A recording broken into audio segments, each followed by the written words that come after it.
for a 6 hours amount of time, which is very mentally and fatiguing of your body as well. And so that was a challenging time where I really needed to focus, to find different ways in order to adapt to that environment. I really had to reach out to fellow astronauts to figure out what were their techniques and had they struggled in this area before. And by doing so, I really received a lot of good advice and was able to overcome that trying time and then be successful in the training in the end. Another question, this one from Cherokee Phoenix. The Phoenix would like to know what it means to you as the first Native woman in space to be carrying on the legacy of Native women in the aerospace industry that began with Cherokee Nation citizen Mary Golda Ross, the first known Native American female engineer and the first female engineer in Lockheed history. It makes me feel very proud. It makes me proud to be able to follow in the footsteps of those trailblazers, of those other Native Americans and Native American women that have been involved in aerospace industry and in engineering.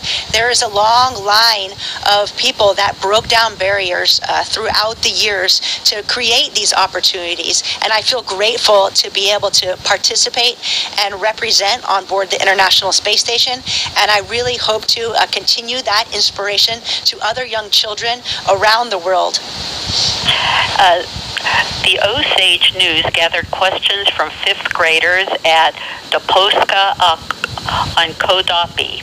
They want to know 2 questions. How does someone get to be an astronaut, and what happens when you shoot a gun in space?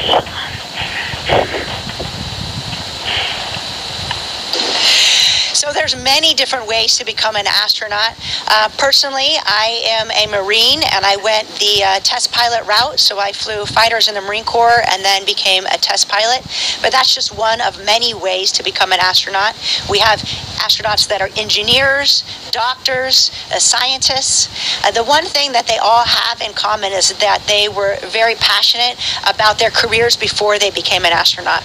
And you see that in all of the astronauts. They followed their dreams and their passions in life, and they were very happy and satisfied in their career. And I think that allows all of us to then branch out and kind of follow our future dreams. As far as shooting a gun in space, I have no idea. That'd be very dangerous on board the International Space Station. But because we are in microgravity, you don't have the same effects of gravity pulling down. So even if I threw a ball, like normally in space, if I was going to throw a football, I would throw it up and it would be an arc, and I would throw it to my friend. But here on the space station, because there's very little gravity, if I was going to throw a football, I would need to throw it just straight away, like that. If I threw it up, it would just go straight up and bounce off the ceiling. So it's very different. I'm sure it is. The Imprint News' reporter who covers Indigenous children and family issues is asking how your Wailaki of the Round Valley culture played a role in your efforts to go to space. And is there anything from your culture or traditions that inspired your career?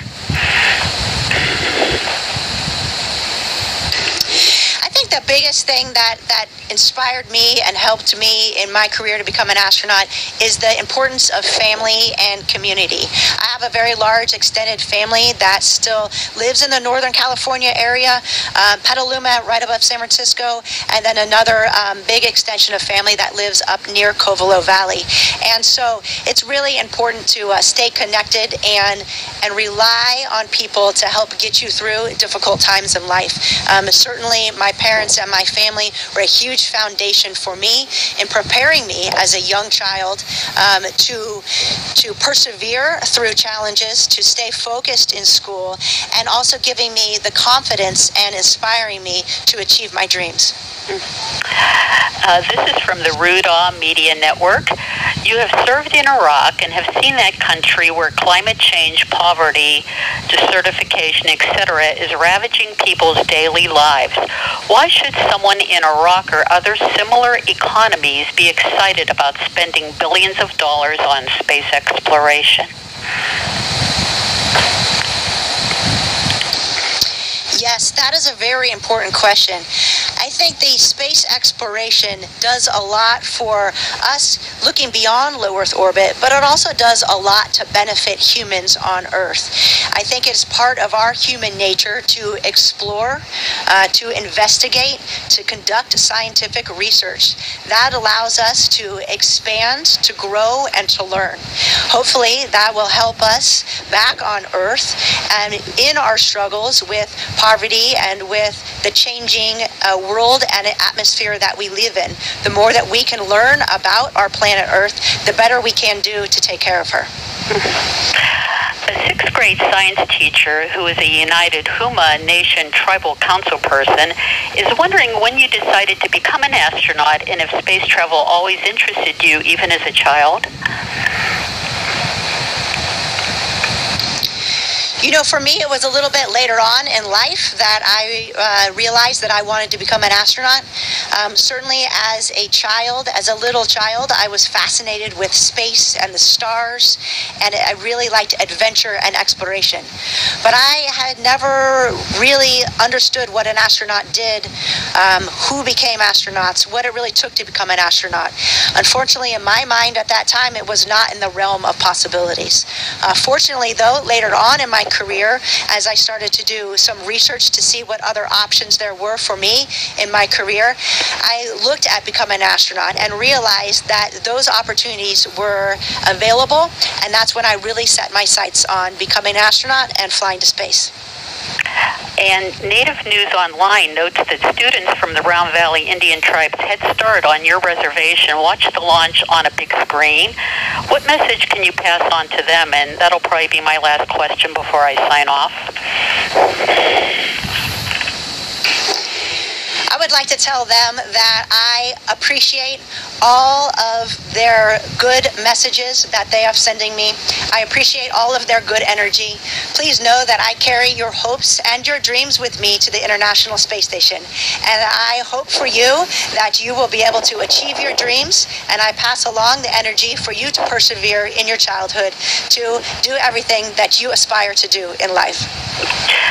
Well, thank you so much, Colonel Mann. On behalf of everyone who took part in this interview, we wish you well on your space journey. We will be sending you positive energy. Godspeed.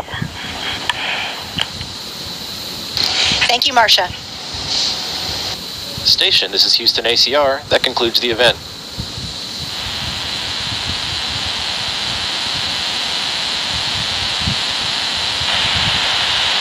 Thank you to all participants from the Associated Press station. We are now resuming operational audio communications.